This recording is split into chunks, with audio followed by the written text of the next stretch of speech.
Jalan Laburah tak berubah meski dikunjungi Jokowi, masyarakat tagih janji.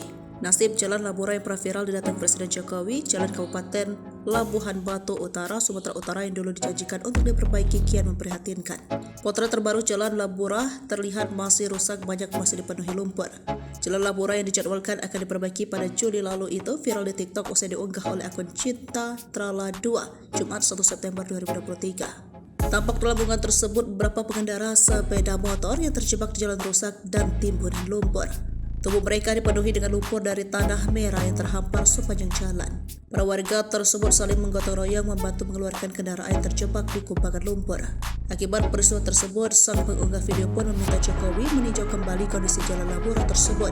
Sebelumnya, Presiden Joko Widodo pernah mengecek jalan yang mengalami rusak parah di Kabupaten Labuhan Batu Utara pada Rabu 17 Mei 2023. Kunjungan tersebut didampingi oleh Menteri PUPR Hadi Mulyono dan Wakil Gubernur Sumatera Utara Musa Rajeksa.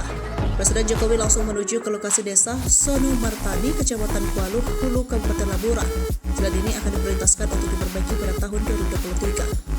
Sebab menjadi akses utama perekonomian masyarakat itu hancur parah.